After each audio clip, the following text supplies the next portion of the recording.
ताज़ा होले विद रिया में आपका स्वागत है और आप देख रहे हैं न्यूज़ पीआर।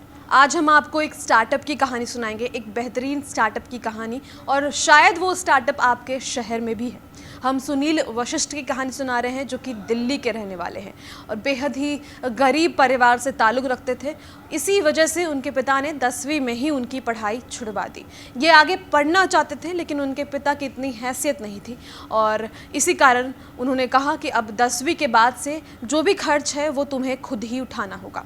तो इनके लिए ये सब कुछ आसान तो नहीं था, लेकिन फिर भी इन्होंने अपनी नामांकन 12वीं में करवा ली। 200 रुपये महीना इन्हें मिलता था।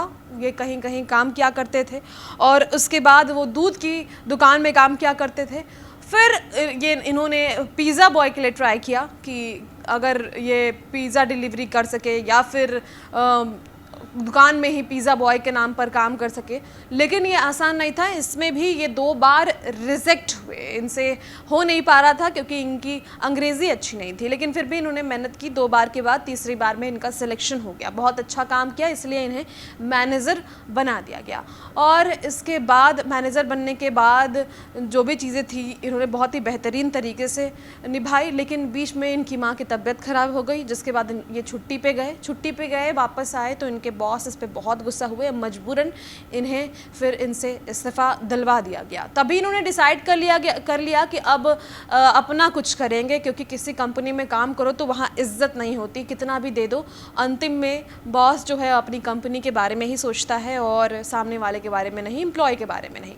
और इसीलिए इन्होंने शॉप अपना ठेला खोला, बेसिकली दिल्ली में ही खाने पीने का ठेला। लेकिन उसमें भी इनकी किस्मत ठीक चल रही थी, इन्हें लगा सब कुछ ट्रैक पे आ रहा था, बहुत मुनाफा भी हो रहा था।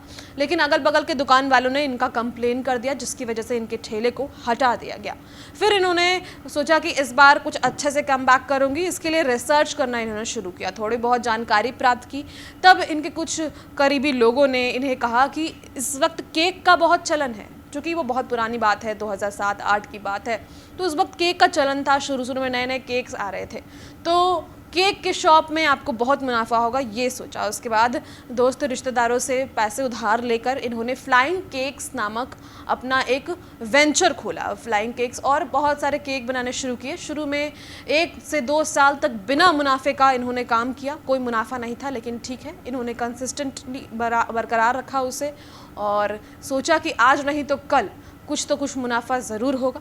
और इसके बाद ऐसा हुआ कि एक महिला आई और उन्हें उनका केक बहुत पसंद आया और फिर एक बड़ी कंपनी में, चूँकि वो सीनियर पोस्ट पे थी, इन्होंने वहाँ उन्हें ले गया।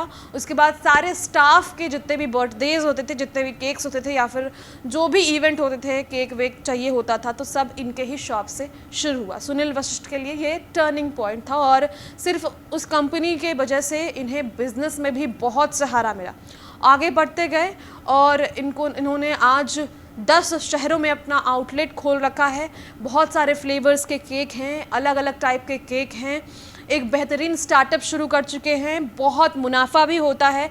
समस्तीपुर, कोलकाता, दिल्ली, बेंगलोर, इन सारे बड़े जगहों पर इनका आउटलेट है। कई लोगों ने इनका आउटलेट ले भी रखा है, यानी कि इनके नाम पे कहीं और भी शॉप खोल रखा है। और इस प्रकार से इन्होंने बहुत ही शून्य से शुरू कर एक बहुत ही सफल ज़िंदगी अपनी बना ली है।